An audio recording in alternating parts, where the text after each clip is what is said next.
Petroleum से महंगा पानी हो जाता है। लेकिन यहाँ दो शहर बहुत फेमस हैं, एक मक्का, एक उसके ऊपर मदीना। मक्का और मदीना ये दोनों हज यात्रा के लिए प्रसिद्ध है। मक्का और मदीना दोनों किस लिए प्रसिद्ध है भैया? हज यात्रा के लिए प्रसिद्ध है। बाकी इसकी राजधानी रियाद है। इसकी राजधानी क्या है? रियाद। यहाँ देखेंगे मक्का और मदीना ये किस समुद्र के पास है? तो लाल सागर के पास है, मक्का और मदीना। देखिए ये आप लोग इस्लाम धर्म में ये दो चीज़ें बहुत ज़्यादा देखे होंगे। ये ब्लैक वाला जो आप देख रहे हैं ना ये मक्का है, और ये ब्लू वाला जो देख रहे हैं ये मदीना है। मक्का का फोटो कैसे दिखाए भाई आपको? ग्रीन कलर का रहता है जो मदीना है। मक्का मदीना इस्लाम धर्म का सबसे पवित्र मतलब वो है, सब हज यात्रा के लिए फेमस है। तो अब यहाँ दोनों में हम आपको समझा देते हैं। देखिए हर मुस्लिम को अपने जीवन में एक बार मक्का और मदीना जाना रहता है। ये जो है ब्लैक वाला इसे मक्का कहते हैं, शहर का भी नाम है मक्का। और ये मुस्लिम दुनिया में कहीं भी रहे वो नमाज पढ़ता है तो उसका सर इधर की ओर रहता है मक्का मदीना में।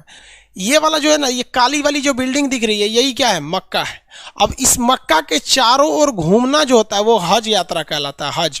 अब ये जो छोटे छोटे लोग दिख रहे हैं ना ये सब लोग आदमी हैं। लोग यहाँ पे करोड़ों की लाखों की संख्या में भीड़ रहती है। ये कुंभ मेला में कैसे भीड़ लगा रहता है, आदमी गिन पाएंगे कुंभ में, वैसे यहाँ पूरी दुनिया के मुस्लिम यहाँ जाते हैं और इसका हज करके चक्कर लगाते हैं। हज यात्रा कहा जाता है, ठीक है।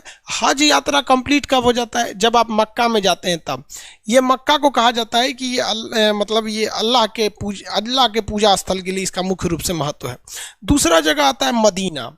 मदीना ग्रीन कलर का है। ये मोहम्मद साहब जब इस दुनिया से चले गए तो उनका जो मकबरा बनाया गया, जो कब्र बनाया गया, वो यही मदीना में बनाया गया। मदीना भी बहुत बड़ा है लेकिन मेन यही दिखाया जाता है फोटो में, ये ग्रीन वाला। एक ये ग्रीन वाला दिखा देता है फोटो में, और इधर वाला में देखेंगे तो ये ब्लैक वाला दिखा देता है, मक्का और मदीना यहाँ पर। अब इस्लाम धर्म में क्या चीज़ है भाई, आपको जब नमाज पढ़ना है ना तो आपका सर इसी मक्का की ओर रहना चाहिए। इसलिए पूरी दुनिया में अगर देखेंगे ना तो मुस्लिम सब नमाज होता है अलग अलग डायरेक्शन में पढ़ेंगे सर। इंडिया के मुस्लिम पश्चिम डायरेक्शन में नमाज पढ़ता है सर। देखिए इंडिया के जो भी मुस्लिम है यही है मक्का। इंडिया का जितना मुस्लिम है वो नमाज पढ़ेगा तो उसका मुंह किधर रहेगा? पश्चिम रहेगा। समझा गया? मुसलमानों में एक चीज़ बहुत सब पश्चिम मुंह करके वो झूठ नहीं बोलता है सब। लेकिन झूठ बोलने वाले तो यार गीता और कुरान पे कसम खा के झूठ बोल देते हैं। लेकिन ऐसे मुसलमानों में एक प्रचलन है, वो कहिएगा कि चल पश्चिम मुंह बोल के तो पश्चिम मुंह, तो पश्चिम मुंह उनके कहने का सेंस नहीं। यहाँ मक्का और मदीना है। यानी इस्लाम धर्म में दो ही लोग का महत्व है, एक अल्लाह ताला का, उन्होंने अपना पैगंबर मतलब समझिए कि सबसे प्रिय, अल्लाह को जब सबसे प्रिय होते हैं उन्हें प्रोफेट यानी पैगंबर कहते हैं। वही ना प्रोफेट यानी पैगंबर का एक तस्वीर दिखा दिया था फ्रांस में, कार्टून बना के दिखा दिया था। मतलब कार्टून में जन्म करते हैं अजीब अजीब टाइप का शक्ल बना देता है। मोदी जी का भी कार्टून बना देता है, राहुल गांधी का बना दो। अब इंडिया में तो नेताओं का एक तो कार्टून का एक तो शो चलता है, शायद आज तक पे वैसे कार्टून बना दिया था तो एक गले गटइये काट दिया है। तो फ्रांस का राष्ट्रपति उठा ना तो पूरे फ्रांस के दीवालों पे वही कार्टून बनवा दिया कि लो अब दीवार गिराओगे। तब ये मुस्लिम जगत वाला उठा सब तो फ्रांस के जितने सामान है उसका बाइकआउट कर दिया। सुपरमार्केट मॉल होगा तो सामान का फ्रांस का सामान में फेंक दिया। अब दोनों आपस में लड़ रहा है सब। ये सब चीज़ें यहाँ पर। तो ये पश्चिम दिशा में वो लोग क्या करते हैं? नमाज पढ़ते हैं। इसलिए मस्जिद देखिएगा ना हमेशा उसका मतलब वो नमाज पढ़ने वाला पश्चिम डायरेक्शन में होगा। तो ये पूजा स्थल होता है, वहाँ हज यात्रा करना जरूरी होता है। इससे दो चीज़ें बड़ा विवादित होती हैं। कुछ लोग का कहना है यहाँ शंकर जी का मंदिर है। भैया ये सारी चीज़ें एक आडंबर है। ये वैसे ही कहते हैं लोग कि शंकर जी का मंदिर है, जैसे लोग कहते हैं गुल्लर के फूल डाल दोगे तो कोई चीज़ खत्म नहीं होगा। ऐसे कहावत है ना, बचपन में आप सुने होंगे कि पेंसिल का छिलका दूध में डालो तो रबड़ बन जाता है, मोर के पंख को चौक खिलाओ तो बड़ा हो जाता है। ये अफवाहें हैं सब, वैसे ही इसका कोई मतलब नहीं बनता है। ये आपस में लड़ा। शंकर जी आप बताओ यार, खुद से जरा सोचो कि शंकर जी वहाँ क्या करेंगे। और कहा मतलब हमारे यहाँ तो अलग अलग जगह पे अलग अलग प्रचलन है। हमारे यहाँ ये लोग कहते हैं यूपी बिहार के एरिया में कि शंकर जी को यहाँ किसी ने कैद करके रखा हुआ है। समझ में आए? हालांकि ये चीज़ें जो है पूरी तरह से क्या है, अफवाह है। चलिए देखिए ध्यान से। अब तो यहाँ पे ऐसा कुछ नहीं है। वहाँ पर एक पत्थर है जिस पर क्या करना पड़ता है, कंकड़ मारना पड़ता है। अब कुछ लोगों का ये कहना है कि वहाँ पे शंकर जी को किसी ने अरेस्ट नहीं किया है, जबकि हमारे यहाँ लोगों का कहना है कि वहाँ शंकर जी को कैद करके रखा है सब। कोई हिंदू पानी डाल देगा तो बाहर आ जाएंगे। मतलब आप खुद सोचो ना कि कोई भगवान को इतना कमजोर कैसे कह सकता है। कि मतलब कोई किसी को अरेस्ट थोड़ी ना कर सकता है वहाँ पे, ये गलत मानसिकता है। और कुछ लोगों का कहना है कि वहाँ शिवलिंग है। देखिए वो शिवलिंग नहीं है, वहाँ पे जो इस्लामिक परंपरा है वो हम आपको बता देते हैं, लेकिन आपके दिमाग में अगर कोई चीज़ बैठ गई है तो वो हमारे कहने से नहीं निकल सकती है। और अगर आप ये मानते हैं कि वहाँ शंकर जी को किसी ने अरेस्ट किया तो मतलब शंकरों जी की बेइज्जती कर रहे हैं। एक शैतान था, मतलब एक बहुत बुरा आदमी था, जब मोहम्मद साहब थे तो उनको बहुत परेशान करता था, कभी उनके ऊपर कूड़ा फेंक देता था, कभी कुछ कर देता था। तो मोहम्मद साहब ने बहुत कोशिश किया कि ये सुधर जाए, लेकिन वो इंसान सुधरता नहीं था। तो तंग आकर मोहम्मद साहब ने उसे श्राप दे दिया कि जा तू पत्थर का बन जाएगा। तो वो आदमी एक बड़ा सा पत्थर बन के रह गया है।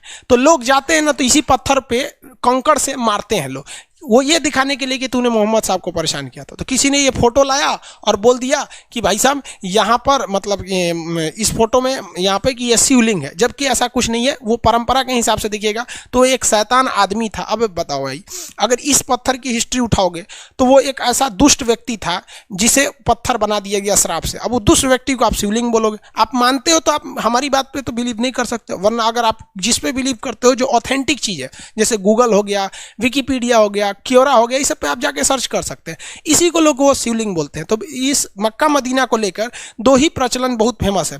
कुछ लोगों का कहना है कि यहाँ उन लोगों ने अरेस्ट करके रख लिया है, मतलब उनको कैद करके रखा है, और कुछ लोगों का कहना है कि नहीं शिवलिंग की पूजा होती है। ऐसा यहाँ पे कुछ भी नहीं है।